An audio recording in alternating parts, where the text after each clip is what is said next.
Hello भाई जय जगन्नाथ समस्ते केमती अच्छा आशा करुँच आपण भल थे मुझे भल अच्छी आज गोटे न्यू ब्लॉग आ गए छोट भी ब्लॉग आज बेसी टाइम नहीं फास्ट लास्ट कहीदे आज गोटे आज कौन करी आज मो हाथ देखिए गोटे ब्लाउज कपड़ा ये मुझे लेहेंगा ब्लाउज तैयार करी से भाविले आप सेयार करी।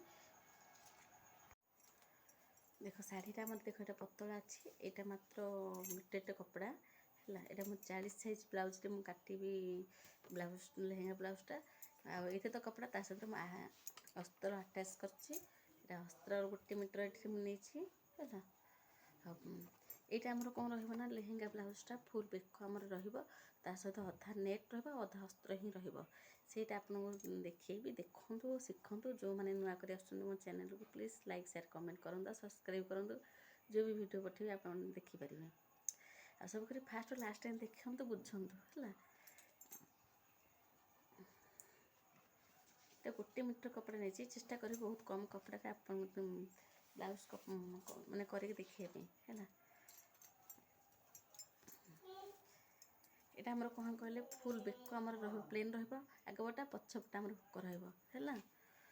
मुझे चलो तुमको कटिंग देखुँ केमी काटुची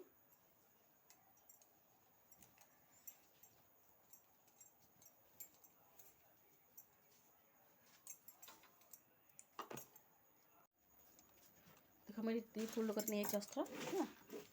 यहाँ आम कौन पछपट काटे आगपट मुझे काटी अस्त्र में आग काटुची देखीदे आग तो ही अस्त्र देगा मुझे लंबाटे के 14 इंच है।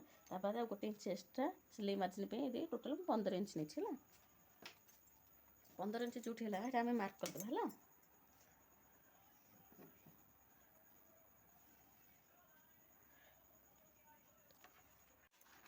देख कपड़ा मैं टी फोल्ड कर पकई अस्त्रटा अस्त्र आगे काटी मुझे कपड़ा काटिक देखिए आप बुझेगा। देख मुझे ब्लाउज लंबाटा मुझे के देखीद है 14 ता बाद गोटे इंच नहीं 15 सिलाई मार्जिन ये मार्क कले 15 इंच है। आम कौन करें कांध नवा कांध मुझे टोटाल 6 नहीं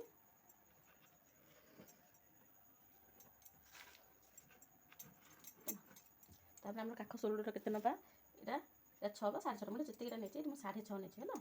ये 6.5 ये मार्क करते ये 11 पकई है ये शोल्डर आम नहीं सारे काख सेप में गोटे इंच मार्क करके काख सेप देदेव है बुझीगला।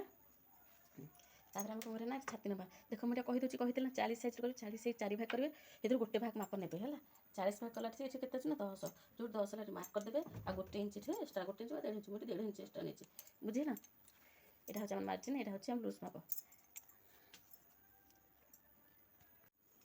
अंटाटा ये आम 36 होता अंटा छाती आम 40 होती देख कत अड अच्छे अड आम इतना करें ये आम 36 36 4 भाग करें 4 भाग गोटे भाग नवा है 4 भाग 36 गोटे भाग कला से 9 हूँ 9 मार्क देली सहित जेहतु पछपट प्लीट गोटे इंच प्लीट देली आउे गोटे इंच मार्क कली आम लूज माप बुझेगा। यहाँ आम फिटिंग माप जो होता है 11 टाइम है यहाँ मझे जो प्लीट मझे गोटे इंच जीव बुझेगा। यहाँ आम टोटाल से है पचर कटिंग कला बेले ये मुझे अस्त्र से आपको देखिए ये काटी दूसरी पछपटा मुझे जमी काटी देख आगपटा एमती काटी जेहेतु यहाँ मुझे लेहेंगा ब्लाउज कर सामान सामान काटी है। मुझे कौन कर देखीद मुझे मार्क भी करदे देखीद यहाँ आम फ्रंट पट्टा मैंने आगपट्टा मुझे फुल बेक रखी बुझेगा जी आम आगर बेक अल्प काटी आप बेकर जी कटिंग रहा मुझे से काटी ये 11 आनी देखीद मुझे आपको देखी दूसरी यहाँ लंबाटा मुझे मैंने बेकर गलाटा आग बेकर गलाटा 3.5 इंच 3.5 मुझे मार्क कर बुझेगा। ये 11 आनी आईटा तो आम कांध जो आम 2 इंच 2 इंच जो है आउ जो 3 ये मुझे 11 आनी आर फुल राउंड बेक करने मुझे कौन कर देख जो 3.5 मार्क कले से भितर को मुझे 3 इंच नहीं है 3 इंच देखिए ये 2 इंच नहीं ये मार्क कर आमर ये कौन करें गोले से पूरी जेहतु गोले पूरा गोले राउंड आम सेप बुझेगा। कौन करें मैंने कटिंग कर दूसरी बुझीपारे ना देखीद मैं कटिंग कर दूसरी हाथ बुल कपड़ा बुल ना ना कपड़ा टिके हल्ला मैंने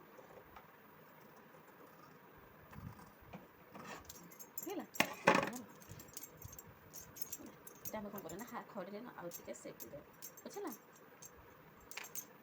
এটা আমার আগ পট ফ্রন্ট থেকে অল্প বেকর হলে এটা আমার ফুল বেকর হওয়া এটা সিলাই করছি এটা আমি করা আমার হয়ে গেল আমার তলে আমার দুইটা প্লিট দেব ফ্রন্ট পটটা যেহেতু এটা কিছু भी হবনি পারে भी তল পট আমার গোটে প্লিট দেব এই প্লিটটা কেতে দেবা দেখি দিও অতি সহজে আপনার শিখুছি অতি সহজে আমার জানিয়া দেখি এটা আমার যে ভাঙ্গ হয়েছে অতি সহজ এইটু আমি মঝিরে আমি নেই পারিবা এটু আমি 3 ইঞ্চটা নেই মার্ক করে 3 ইঞ্চ বা 3.5 ইঞ্চ নেছি এটু মার্ক করে দিয়েছি হ্যাঁ এইটু আপনার করবা না এইটু আপনি 4 3 যেতে আপনার করে হ্যাঁ মুই কেতে ইঞ্চ নেছি মুই 5 ইঞ্চ নেছি এটা 5.5 ফোল্ডিং অধার ଅଛି ଏଠି ମୁଁ 5.5 ମାର୍କ କରିଛି ହେଲା 5.5 ଏମିତି ତଳକୁ ଗାର ଟାଣିଛି ତାପରେ କ'ଣ କରିବ ନା ଆମର ଏଇଟା ପପ୍ଟା ବାହାରିବ ଏପଟୁ ହାଫ୍ ଇଞ୍ଚ 2 ସୁତ ନେଇଛି ଏପଟୁ ହାଫ୍ ଇଞ୍ଚ 2 ସୁତ ନେଇଛି ବୋଲେ 1 ଇଞ୍ଚ 4 ସୁତ ନେଇଛି ହେଲା ଏଇଠୁ ଆମେ ଆସ୍ତେ ମାର୍କ କରିଦେବା ବୁଝିଲା ଏଇଟା ଦେଖ ଫର୍ମୁଲା এটা ବହୁତ ସହଜ ଫର୍ମୁଲା এটা ଆପଣଙ୍କର ଯାହା ପଟମ ପଟେ ରହିବ ଏଇଠୁ ଆମର 3.5 ନେବେ ବୁଝିଲା এটা 40 ସାଇଜ୍ ଆପଣ ଦେଖୁଛୁ ସାଇଜ୍ ଅନୁସାରେ ସେଟା ଆପଣ ନେବେ ଆଉ ଗୋଟେ ଅତି ସହଜ ଉପାୟ ଆପଣ ସୋଲ୍ଡର ସହ କାନ୍ଧ ଦେଇଥିବେ ତାହାର ବି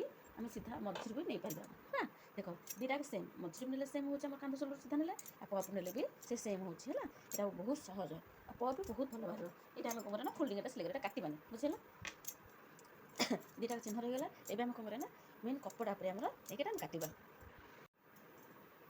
देख मुझे मेन कपड़ा सहित ये अस्त्र कपड़ा आटेच कर देती जेहेतु कपड़ा टे खसुचे से प्लेन कपड़ा माने गोटे फर्द पकई सबुआड़े क्लिप मार देती है देख मेन कपड़ा जी अच्छे जेहेतु शाढ़ी कपड़ा हाफ इंच लाखे रखिए आप कपड़ा काटिले बुझेगा हाफ इंच मार्क करदेवे गार खड़ी हो कि अनुमान हो रखिए आप काटे बुझेगा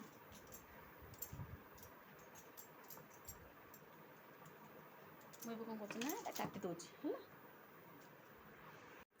जेहेतु कपड़ाटा खसुची आगपटा मुझे जमी काटिले पछपटा भी सेमती काटी देती है ये चलो मुझे सिलाई करी केमती सिलाई कर आपको देखे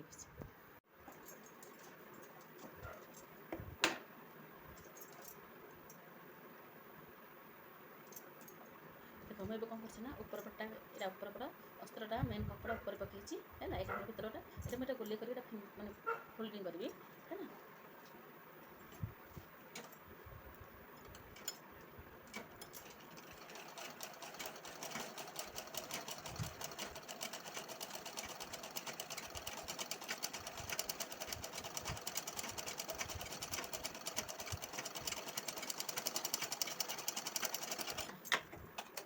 काटा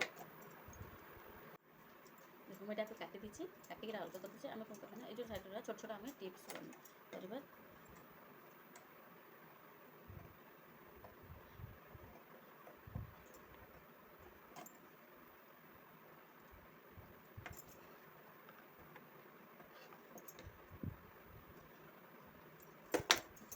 आम कौन करना कपड़े आम फोल्डिंग कर फोल्डिंग करदेकि आम सब साइड चाप पकईदेव है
फ्रंट पटा भी चाप पड़गला एवं आम कौन करना ये देखिए आ तलपटा आम लेंस अच्छे स्टोनर से कौन करना एपट नेउटी देती एपट नेउटी नहीं फाँका अच्छे ये कपड़ा कौन करना फोल्डिंग करके भर पटा मतलब सिलाई करी केमी कर देख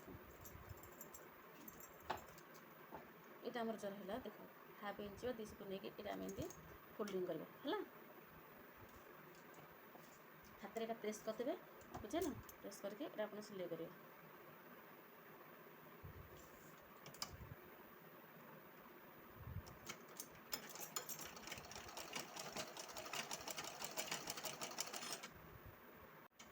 एपटा कमी भर गोटे कपड़ा जना ही पड़ानी ଷ୍ଟାଇଲ୍ ହିଁ ରହିଲା ଦେଖନ୍ତୁ ହେଲା। ଏଇଟା ଆମର ଷ୍ଟାଇଲ୍ ରହିଲା, ତା ସହିତ ଫୋଲ୍ଡିଂ ଭିତରୁ ନଷ୍ଟ ଜଣା ହିଁ ପଡ଼ିଲାନି। ତାହେଲେ ଆମେ କ'ଣ କରିବା ନା, ଆମେ ଗୋଟେ ପ୍ଲେଟ୍ ଦେଇଥିଲେ ଚିହ୍ନ, ସେଇଠି ଆମେ ଏଠି ଭାଙ୍ଗିକି ଏଠି ପ୍ଲେଟ୍ ଦେବା ହେଲା।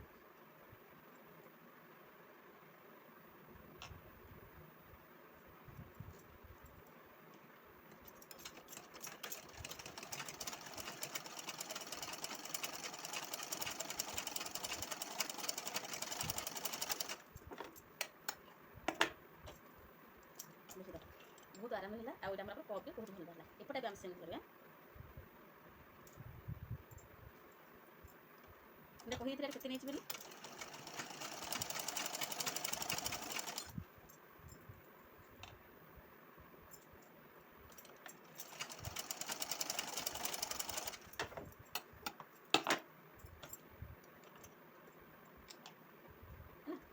ଆରାମସେ ଆମର ଲେହେଙ୍ଗାର ଫ୍ରଣ୍ଟ ପଟଟା ପୁରା ହେଇଗଲା ହେଲା। ଏଇଟା ହେଉଛି ଆମର ଆଗ ବେକର। ପୁଣି ଆମେ କ'ଣ କରିବା ନା, ପଛପଟ କଟିଂଟା କେମିତି କରିଛି ସେଇଟା ଆପଣଙ୍କୁ ଦେଖେଇବି ହେଲା।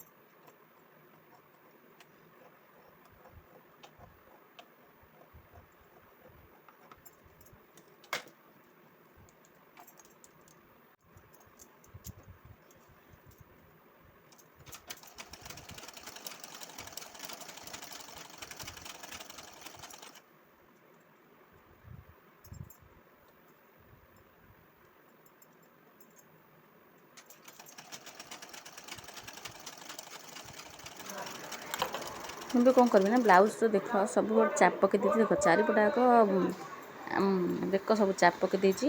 ତାପରେ ମୁଁ କ'ଣ କରିବି ନା, ଯେହେତୁ ପଛପଟେ ମୁଁ ହୁକ ବନେଇନି, ସେଇଥିପାଇଁ ମୁଁ ଏଇଟା କ'ଣ କରୁଛି ନା, ଚାରିପଟାକ ଚାପକି ନେଉଟିକି ମୁଁ ତାକୁ ମଝିରୁ କଟ୍ କରିଦେଉଛି। ଏଥିରେ ସମାନ କରିଦେଲି। ସମାନ କରିସାରିଲା ପରେ ମୁଁ ଏଇଠି କ'ଣ କରିବି ନା, କାଟିଦେବି ସମାନ ହିସାବରେ ହେଲା। ଆପଣମାନେ ଏମିତି ଦେଖି ଆପଣ କରିବେ। ତାପରେ ମୁଁ ଏଠି କାଟି ସାରିଲା ପରେ ଗୋଟେ ବଟମ୍ ପଟେ ପକାଇବି। ଯେହେତୁ ମୋତେ ଟାଇମ୍ ହେଲାନି, ସେଥିପାଇଁ ମୁଁ ଆଉ ଅଧା ଦେଖାଇ ପାରିନି। ଏଠି ତା ଉପରେ ବି ମୁଁ ଲେନ୍ସ ପକାଇଛି ହେଲା। ଦେଖ ବ୍ଲାଉଜ୍ ଲେନ୍ସ ଆଗ ବେକ ପଛପଟ ଲେନ୍ସ ଲଗେଇଛି, ରଟକଣ କରିଦେଇଛି। ହାତର ଡିଜାଇନ୍ କିଛି ଦେଖାଇ ହେଲାନି। ନେକ୍ସଟ ଭିଡ଼ିଓରେ ହାତର କଟିଂଟା ଆପଣଙ୍କୁ ଦେଖାଇବି। ଯଦି ଆପଣଙ୍କୁ ଭଲ ଲାଗୁଥିବ ବ୍ଲାଉଜ୍, ଲାଇକ୍ ସେୟାର କମେଣ୍ଟ ନିହାତି କରିବେ, ସବସ୍କ୍ରାଇବ୍ କରିବେ।